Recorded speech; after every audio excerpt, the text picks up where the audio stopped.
परिस्थितियों के बाह्य रूप का ही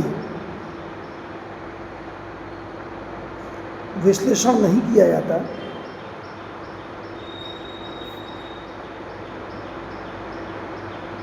बल्कि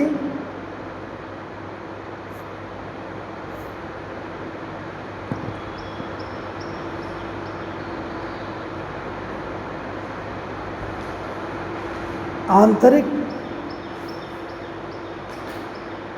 परिस्थितियों का भी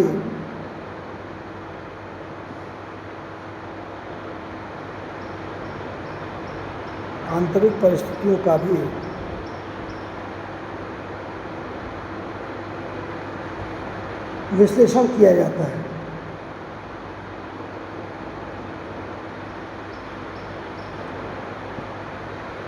बाह्य परिस्थिति में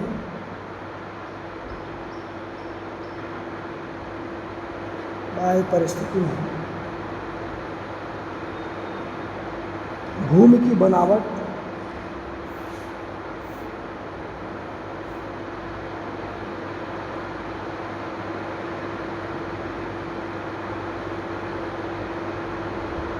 जलवायु,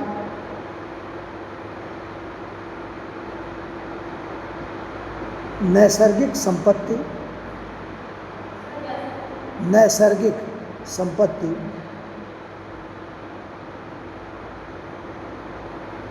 प्रादेशिक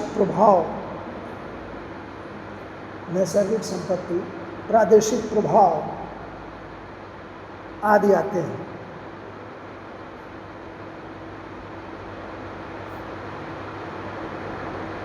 जबकि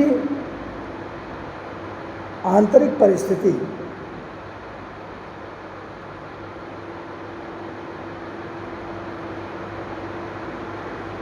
जिसे सामाजिक परिस्थिति भी कहते हैं,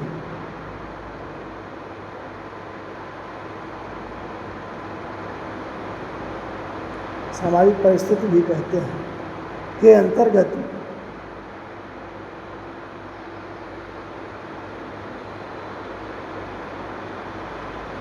अभौतिक परंपरागत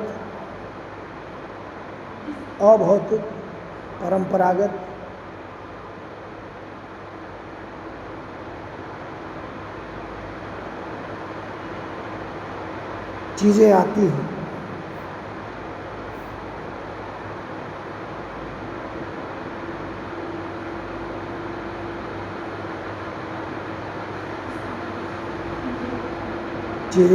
जैसे रीति रिवाज,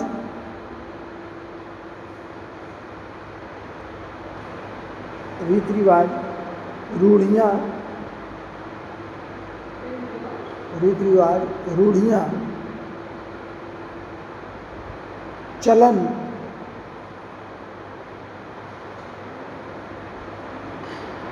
संस्कार आदि।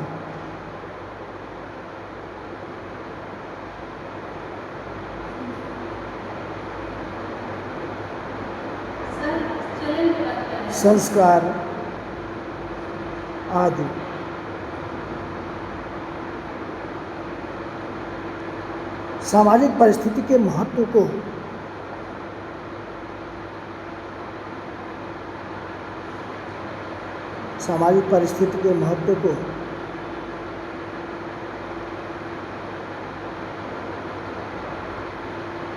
लेकर मानव शास्त्रियों में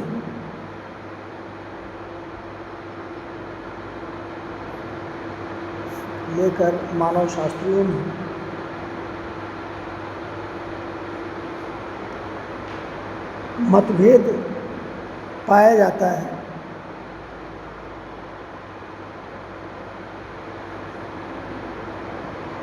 जैसे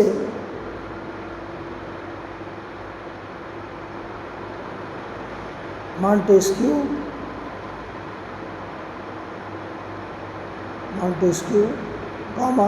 बकल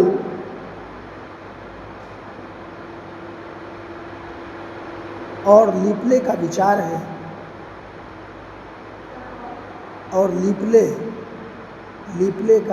है, कि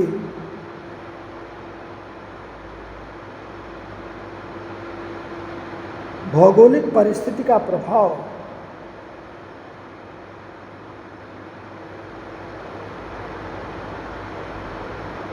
सामाजिक परिस्थिति की अपेक्षा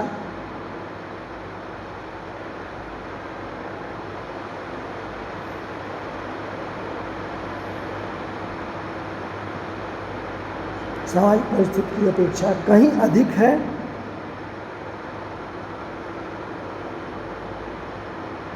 जबकि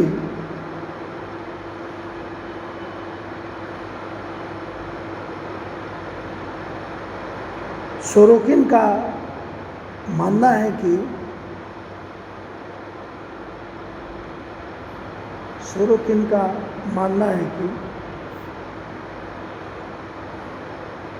दो स्थानों की भौगोलिक परिस्थिति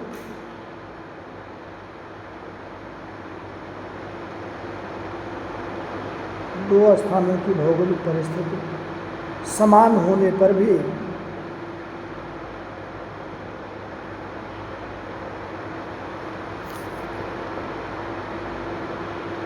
व्यक्ति की जीवन शैली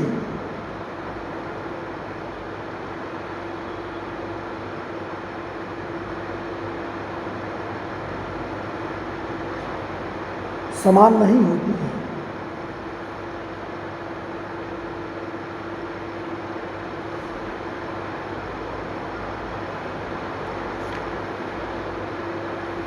तो लिखिएगा, पैराग्राफ चेंज करके लिखिएगा। परिस्थिति शास्त्र की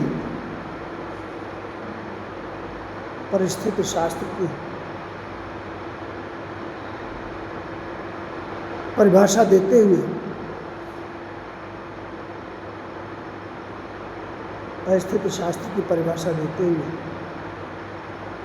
नेल्सन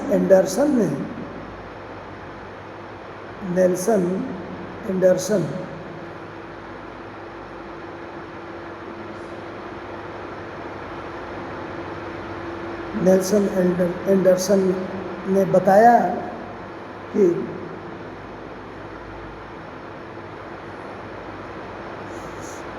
मानव परिस्थिति शास्त्र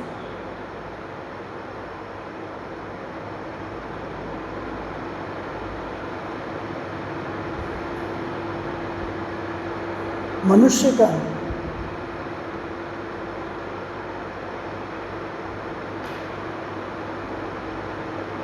सामाजिक जीवन में अध्ययन है।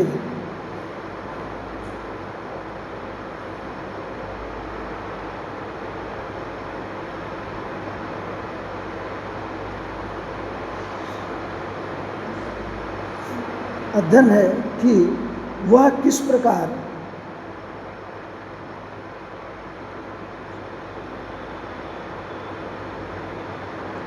अपने स्थान में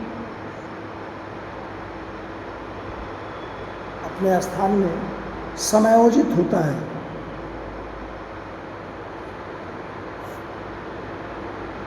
इन्वर्टेड कॉमा बंद कर दीजिएगा। नेक्स्ट पैराग्राफ लिखिएगा। क्यूबर के अनुसार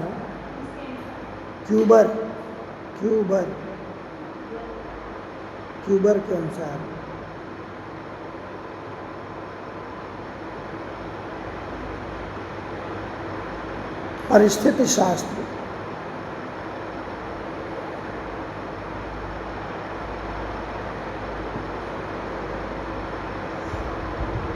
पर्यावरण के संदर्भ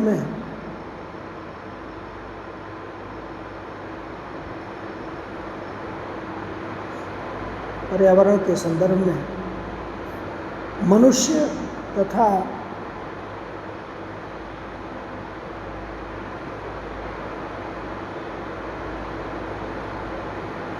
उनकी संस्थाओं का अध्ययन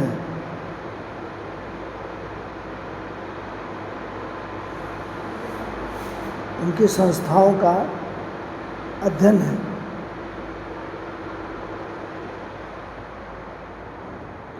पैराग्राफ चेंज करके लिखिएगा। इन परिभाषाओं से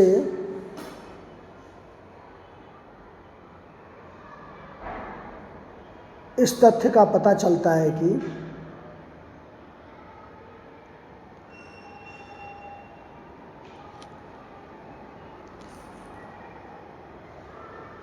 तथ्य का पता चलता है कि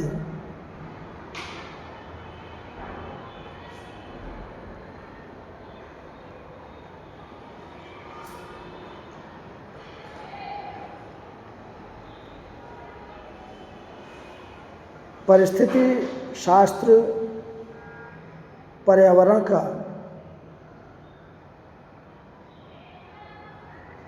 परिस्थिति शास्त्र पर्यावरण का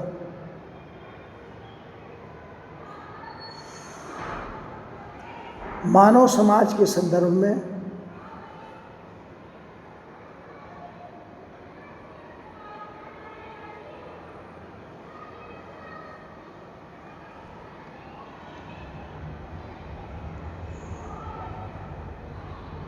अध्ययन और विश्लेषण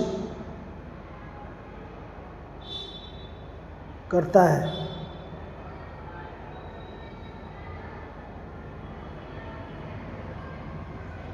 अध्ययन और विश्लेषण करता है। इस दृष्टि से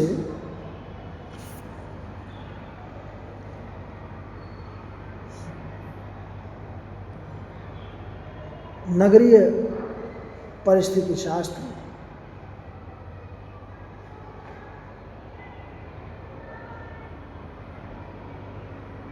नगर के पर्यावरण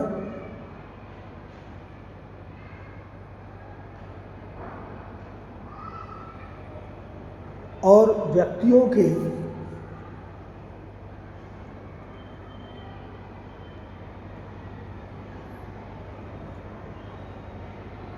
पारस्परिक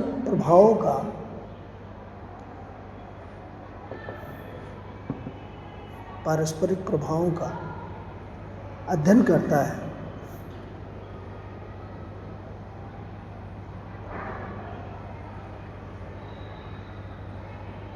ठीक है, देखिए सबसे बड़ी बात यह है कि परिस्थिति शास्त्र नाम से ही स्पष्ट होता है कि हम किसी भी चीज़ को, जब हम किसी चीज़ के प्लान का लेआउट तैयार करते हैं, किसी भी योजना का जब प्रारूप तय करते हैं, तो उसमें ख़ास तौर पे जो है नगरों से संबंधित, तो उसमें सबसे पहले हमें इन्हीं बातों का ध्यान रखना होता है कि नगर की बसावट कैसी हो।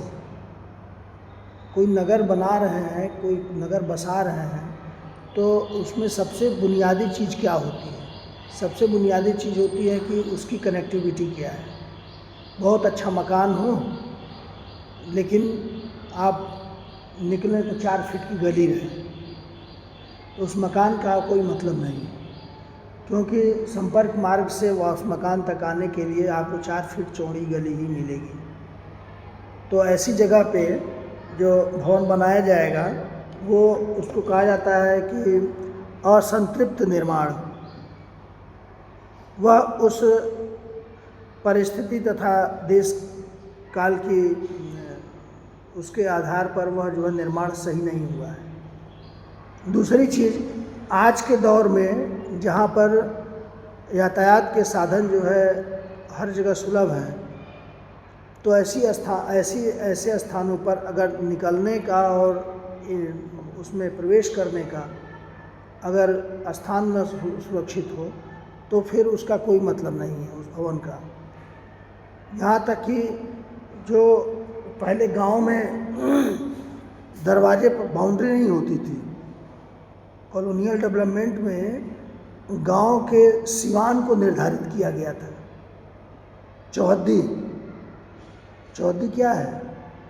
चौहद्दी जो है आपके गांव के पूरा पश्चिम, उत्तर और दक्षिण दिशा में कौन कौन से गांव स्थित हैं, आपसे जब पूछा जाता था तो बताते भाई पूरब में वो गांव है, पश्चिम में वो है, दक्षिण में वो है। ठीक इसी तरह से आपके नगरों में भी ये बताया जाता है कि नगर का उत्तरी भाग से सटा जंगल का एरिया है, और नगर का पश्चिम भाग जो सटा हुआ है वो जो है एक बहुत बड़ी नदी का जो है निकास द्वार है, उधर है। और फिर कहा जाता है एक तरफ जो है, दो तरफ जो है निकलने के लिए रास्ते हैं, लेकिन वो पूरा रिमोट एरिया है, बहुत पिछड़ा एरिया है। चौहद्दी इस तरह से तय की जाती थी। आज भी जब किसी चीज़ का डिवीज़न किया जाता है तो डिवीज़न उसको चौहद्दी के आधार पर किया जाता है, पहचानने में आसानी है। और उस आधार पे ये निश्चित हो जाता है कि नगर की जो बनावट है, बसावट है, तब देश काल परिस्थितियों के अनुरूप उसमें बदलाव आ जाता है। जैसे हमारी संस्कृति में गतिशीलता आती है, मोबिलिटी आती है, ठीक इसी तरह से हमारे नगरों में भी जो नए नगर जो बन रहे हैं, जिसको स्मार्ट सिटी का कॉन्सेप्ट दिया जा रहा है, स्मार्ट सिटी है। तो स्मार्ट सिटी में हमें सबसे पहले तो प्राकृतिक संसाधन जुटाने की उसमें क्षमता कितनी है उस स्थान पे, उसमें हवा का पर कैपिटा कितने घन फीट हवा उसमें आएगी, जो मिनरल्स हैं, मिनरल्स की पोजीशन क्या है ज़मीन के अंदर, उसकी उर्वरक क्षमता क्या है, जल संसाधन में पानी का TDS क्या है, आप घर में RO लगवाते हैं या पानी मंगाते हैं, क्यों मंगाते हैं? इसीलिए कि उसकी जो गुणवत्ता है, pH वैल्यू जो है वो निम्न कोटि की है। तो ऐसी स्थिति में जब हम बड़े नगर का नियोजन करते हैं तो सबसे महत्वपूर्ण बात यही रखते हैं कि वहाँ के भूमिगत जल की pH वैल्यू कितनी है और TDS कितना है, कितना TDS का हम पानी पी रहे हैं, आदमी का स्टैंडर्ड कितना है, मानव जो है, मानव शरीर में कितने TDS का पानी जो है उसको सुरक्षित रखेगा। पता चले कि जल के अंदर आर्सेनिक की मात्रा बढ़ी हुई है और आप जो है वहाँ नगर बसा दिए और वो जो है वहाँ के लोग वही आर्सेनिक का पानी पी रहे हैं। पता चला कि जो है 6 महीने के अंदर 3/4 नगर की जनसंख्या किडनी की बीमारी से ग्रसित हो गई। तो इसी सब चीज़ को देख करके इकोलॉजिकल डेवलपमेंट किया जाता है सबसे पहले, और इसीलिए पर्यावरण विभाग या पर्यावरण मंत्रालय की वह अनुमति ली जाती है, प्रपोजल भेजा जाता है कि हमें इस नगर के दक्षिण में ये नगर बनाना है। तो वहाँ पर आप अपने तरफ से रिपोर्ट बना के भेजिए कि वहाँ पर क्या सिचुएशन है, इन चीज़ों की, पर्यावरण संसाधनों की क्या स्थिति है, भूगर्भीय जल स्तर की क्या स्थिति है, हवा की डेंसिटी का क्या है, वर्षा जल की मात्रा कितनी है, ये सारी चीज़ें। दूसरी चीज़ कि जो लोग वहाँ पर आके बसेंगे उनका कल्चरल एस्पेक्ट क्या है, क्योंकि भिन्न भिन्न संस्कृतियों के पोषक एक स्थान पर आकर के बसते हैं, तो उनके अपनी फ्रीडम है, अपनी स्वतंत्रता है, धर्म है, कर्मकांड है, रीति है, जन रीति है, लोकाचार है, लोकोक्तियाँ हैं।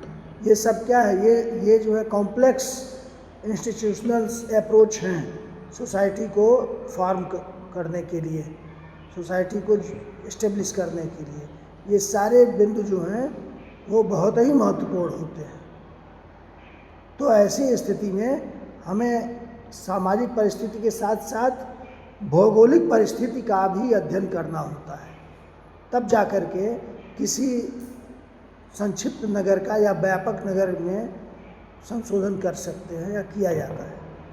ठीक है, इसीलिए देखिए पुराने नगर हैं, पुराने नगर को छेड़ा नहीं जाता है, पुराने नगर के समानांतर नए नगर की बसावट होती है, और इसीलिए होती है कि पुराने नगर में जितना हम वहाँ पर अतिक्रमण और बिल्डिंग कंस्ट्रक्शन के लिए जगह को साफ करेंगे उतने में नई कॉलोनी बन जाएगी, है ना। इसीलिए जैसे मान लीजिए इस मकान में वो प्लम्बर का काम हुआ और पाइपलाइन डाल दी गई, तो नेक्स्ट टाइम में अगर वो पाइपलाइन बदलनी पड़े तो क्या किया जाएगा? उसका तरीका यही है कि नहीं, काट के नहीं निकालना पड़ेगा, जितना टाइम काट के उसको निकालने में लगाएंगे उतने में नया बिछा देंगे, पाइपलाइन, नई पाइपलाइन बिछा दी जाएगी। वाटर सप्लाई का जो रूट होता है, जब वो 10 साल के लिए, मान लीजिए पाइपलाइन 10 साल के लिए है, 10 साल बाद उस पाइपलाइन को निकाला नहीं जाता है, उसको छोड़ दिया जाता है उसी ज़मीन के अंदर, क्योंकि उसको निकालने में लेबर, मटेरियल और समय, पैसा, ये सब खर्च होता है, तो उसको छोड़ दिया जाता है। सोचा जाता है कि उतना ही बगल में एक नया पाइपलाइन बिछा देंगे।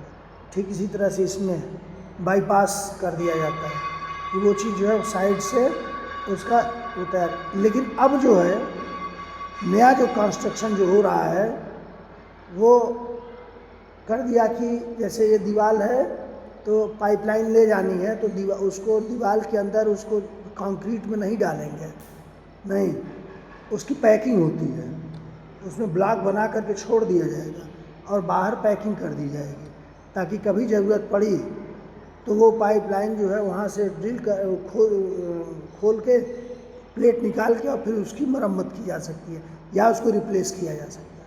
पहले होता था कि पाइप को दीवार के अंदर ही जो है उसको कर दिया, यहाँ तक कि वायरिंग भी, जो बिजली की वायरिंग भी होती है वो भी कंक्रीट के अंदर नहीं डाली जाती है, क्योंकि उससे नुकसान ये होता है कि कंक्रीट में उतना गैप आ जाने से छत कमज़ोर हो जाती है।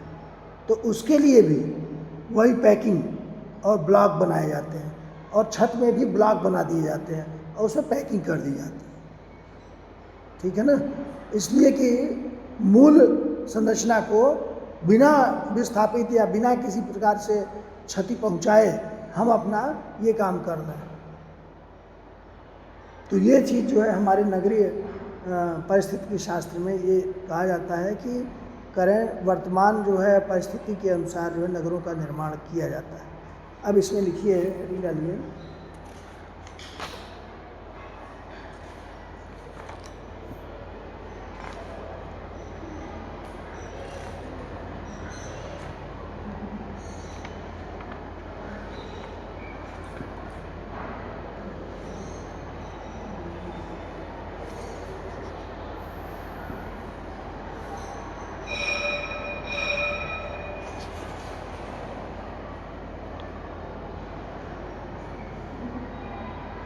नगरीय परिस्थिति शास्त्रीय प्रतिमान,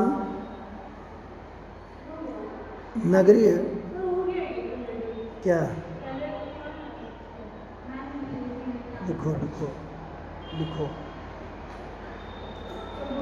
नगरीय परिस्थिति शास्त्रीय प्रतिमान अथवा सिद्धांत।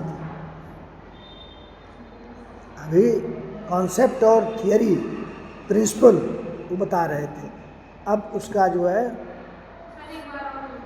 नगरीय परिस्थिति शास्त्रीय, नगरीय परिस्थिति शास्त्रीय प्रतिमान अथवा सिद्धांत।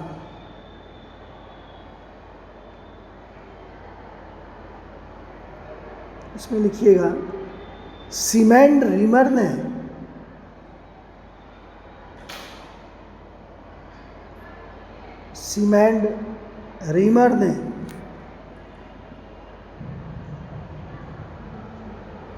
इस संबंध में रीमर ने इस संबंध में लिखा है कि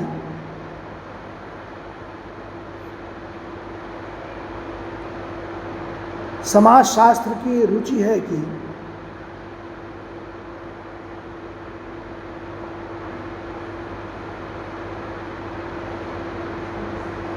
अवस्थापना नगर, रुचि है कि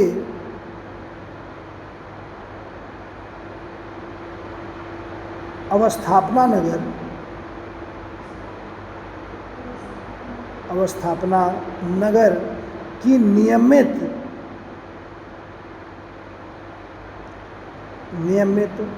प्रतिमान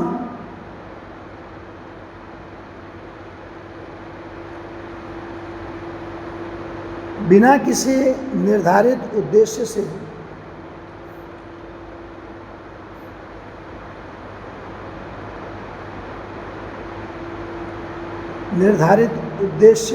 से हुआ है।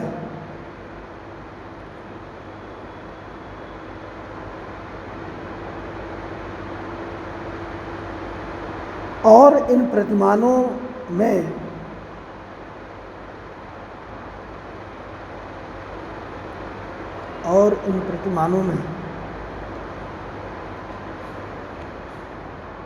एक नगरीय समुदाय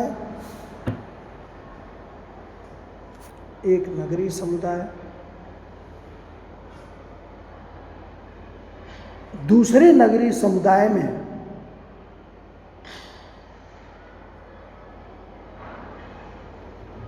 काफी कुछ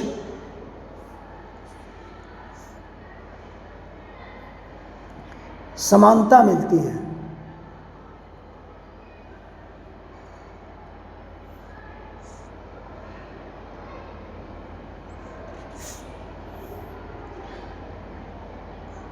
पारिस्थितिकीय प्रक्रियाओं की दृष्टि से, पैराग्राफ चेंज करके लिखिएगा, पारिस्थितिकीय प्रक्रियाओं की दृष्टि से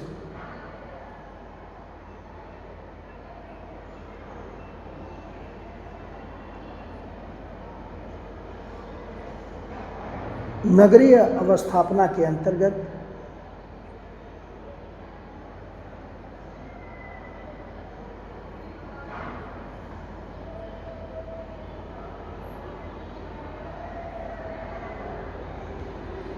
अग्रलिखित तीन सिद्धांत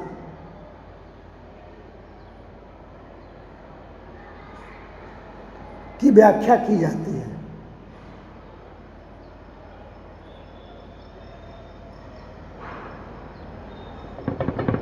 पहला,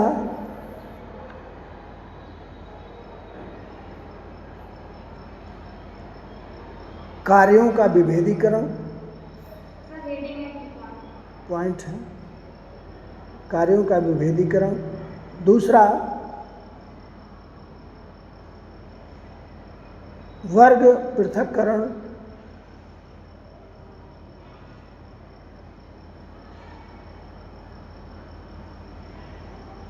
और तीसरा है सांस्कृतिक अलगाव।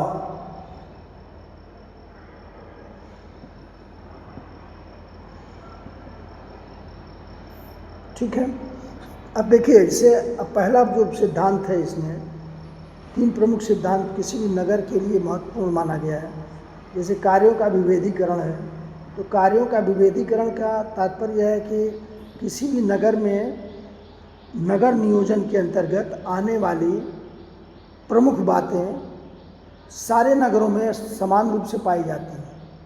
उसमें सबसे पहले आता है औद्योगिक क्षेत्र। औद्योगिक क्षेत्र इसलिए कि नगर में जनसंख्या के एकत्रीकरण का उद्देश्य ही नहीं पूरा होगा अगर उसका औद्योगिकरण ना हो तो। लोग वहाँ आते क्यों हैं? आते इसीलिए काम की तलाश में आते हैं। तो वहाँ का औद्योगिक ढांचा क्या है, किस तरह के उद्योग धंधे हैं, उत्पादन केंद्रों की स्थिति क्या है, ये बहुत बड़ा नगर की जनसंख्या पर प्रभाव डालता है। बहुत बड़े बड़े महानगर हैं दक्षिण में, और अन्य जो इधर उत्तर प्रदेश के कुछ ऐसे हैं जहाँ पे जिनकी आबादी लगभग 50 लाख के आसपास है। नगरों की आबादी है। दिल्ली की आबादी लगभग आपके आज के डेट में दिल्ली प्रॉपर महानगर की आबादी 2 करोड़ के आसपास आ रही है। गोरखपुर शहर की आबादी कितनी है, जबकि यहाँ कोई औद्योगिक क्षेत्र नहीं है। जितना बड़ा अपना गीडा है ना, इतना बड़ा नोएडा में एक एक मोहल्ले हैं गीडा के बराबर, एक एक सेक्टर है वहाँ का पूरे गीडा के बराबर। और सोचिए अगर वहाँ का एक सेक्टर इतना बड़ा होगा तो कम से कम सैकड़ों सेक्टर वहाँ हैं। कितना इंडस्ट्री, कितना इंफ्रास्ट्रक्चर, कितना प्रोडक्शन यूनिट वहाँ पे है, और उस पर कितने लाख की आबादी उस पर डिपेंड करती है। इसी तरह से आपका सेकंड लार्जेस्ट जो पॉपुलेशन जो है नगरों का, उसमें आता है तुम्हारा वो कलकत्ता। कलकत्ता के एक कलकत्ता महानगर के कम से कम 50 उपनगर हैं। 50 उपनगर का मतलब जैसे गोरखपुर से सहजनवा, कौड़ीराम, विशेष डायरेक्ट जो है अर्बन कनेक्टिविटी बनी हुई है। तो उसके जो है 50 ऐसे वो उपनगर हैं जहाँ पर सैकड़ों की संख्या में लोकल ट्रेनें चलाई जाती हैं। इसलिए चलाई जाती हैं कि जनसंख्या का घनत्व तो मूल नगर में न बढ़े, दूर से आके आदमी काम करे और फिर चला जाए, रुके ना वहाँ, इसलिए ऐसा बनाया जाता है। मेट्रो है, रेट्रो है, उसके बाद में जो एयर टैक्सी है, फिर जो है आपका जो है लोकल ट्रेनें हैं, डेमू है, मेमू है, तमाम तरह की ट्रेनें चलाई जाती हैं लोकल पैसेंजर्स को ढूंढने के लिए। वो इसीलिए कि आबादी का जो विस्थापन है वो मूल नगर में न हो, मूल नगर से दूर हो, तो ये उसका औद्योगिक क्षेत्र कहलाता है। दूसरा होता है वाणिज्यिक क्षेत्र। औद्योगिक क्षेत्र और वाणिज्यिक क्षेत्र में अंतर क्या है? वाणिज्यिक क्षेत्र वह होता है जो औद्योगिक क्षेत्र को आर्थिक सहायता उपलब्ध कराता है। बैंकिंग सेक्टर आपका कहाँ है? अब गोरखपुर शहर में एक जगह ऐसा है जहाँ सारे बैंक मिलते हैं। कहाँ पे है? गोरखपुर जाते होंगे आप लोग, एक ऐसा रोड है जहाँ खाली बैंक है, दूसरा कुछ है ही नहीं है। हाँ, बैंक रोड।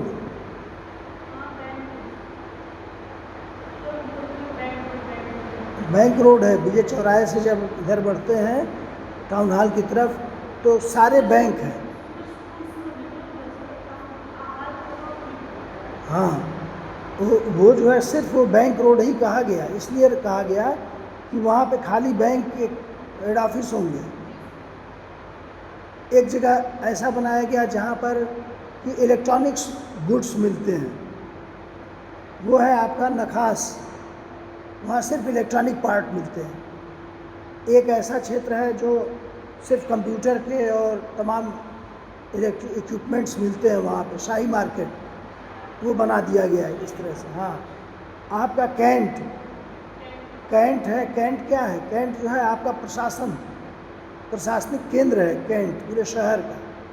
वहाँ डीएम ऑफिस, एसएसपी ऑफिस, जिला अधिकारी आवास, मंडलायुक्त कमिश्नर आवास, लेबर कमिश्नर का है, जीडीए हेड ऑफिस, विकास भवन, कचहरी, जुडिशियरी, है ना, ये सारी चीज़ों के मुख्यालय कैंट में है।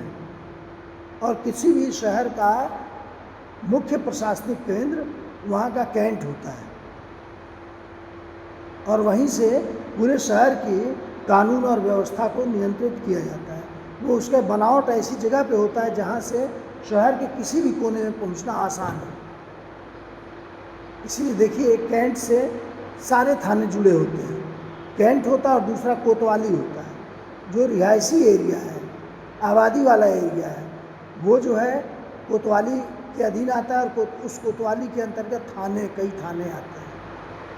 तो ये जो है नगर के लिए बहुत वाणिज्यिक क्षेत्र जो है वो वाणिज्यिक या बैंकिंग सेक्टर, जहाँ पर तमाम तरह के बैंकों का मुख्यालय है, वो वाणिज्यिक क्षेत्र कहलाता है। तीसरा है रिहेबिलिटेशन, पुनर्वास या निवास का क्षेत्र, जहाँ ऐसी जगह जहाँ पर लोगों के रहने की जगह हो, उद्योगों से दूर हो, प्रशासन से दूर हो, और वहाँ पर रहने के लिए लाइफ रिसोर्सेज मौजूद है। आसपास जंगल का एरिया हो, पार्किंग हो, उसके बाद में नेचुरल पार्क हो, चिड़ियाघर वगैरह हो, कुछ इंटरटेनमेंट के वहाँ पे सेंटर हो, कम्युनिटी डेवलपमेंट सेंटर हो, स्कूल हो, प्राइमरी स्कूल हो, और तमाम तरह के इस तरह के जो ज़रूरत के संसाधन हैं सब वो आवासीय क्षेत्र में उपलब्ध हों। तो उसको हम क्या बोलते हैं? आबादी क्षेत्र या निवासी क्षेत्र। चौथा है प्रशासकीय क्षेत्र, जो मैंने बताया कि कैंट का एरिया और कोतवाली का एरिया वो प्रशासन का एरिया होता है, जहाँ पर जिलाधिकारी, उपजिलाधिकारी, स्वास्थ्य चिकित्सा अधिकारी और जिला न्यायिक अधिकारी और तमाम तरह के मुख्य विकास अधिकारी, ये सब जो है वहाँ पर, और यहाँ तक कि पूरे ज़िले का जो सदर मुख्यालय भी वहीं पर होना चाहिए। अगला पॉइंट है इसका मनोरंजनात्मक क्षेत्र। आपके शहर में ही एक ऐसा एरिया है जो मनोरंजन के लिए जाना जाता है, इंटरटेन करने के लिए। कौन सा है? बैंक रोड के बाद पड़ता है सिनेमा रोड। एक ही सड़क पे शहर के सारे सिनेमा हैं। सिनेमा रोड अलीनगर से गणेश चौराहे के बीच में करीब 12-13 थिएटर हैं और सब में वो फिल्में चलती। अब तो बदल इसलिए गया कि वो सब टूट गए और नए नए उसकी जगह पे जो है मॉल वगैरह खुल गए। हाँ, लेकिन उसके साथ मॉल खुलने के साथ अगर वो जो है पिक्चर कॉम्प्लेक्स है, सिने कॉम्प्लेक्स है, और अगर उसमें कुछ इस तरह का बन रहा है तो उसमें उनको 3 थिएटर बना के देना होगा। आप देखिए जितने भी थिएटर तोड़े गए हैं उसमें 3 थिएटर हैं मॉल के साथ साथ। तो जहाँ एक हुआ करता था वहाँ 3-3 हो गए। ठीक है, तो ये जो है आपका है, ये शेष कल कराएंगे। अगला पेपर कौन सा है? नेक्स्ट पेपर है मॉडर्न सोशियोलॉजिकल थियरी। ठीक है, जो अभी चर्चा कर रहे थे, आधुनिक समाजशास्त्रीय सिद्धांत। इसमें जो फर्स्ट टॉपिक है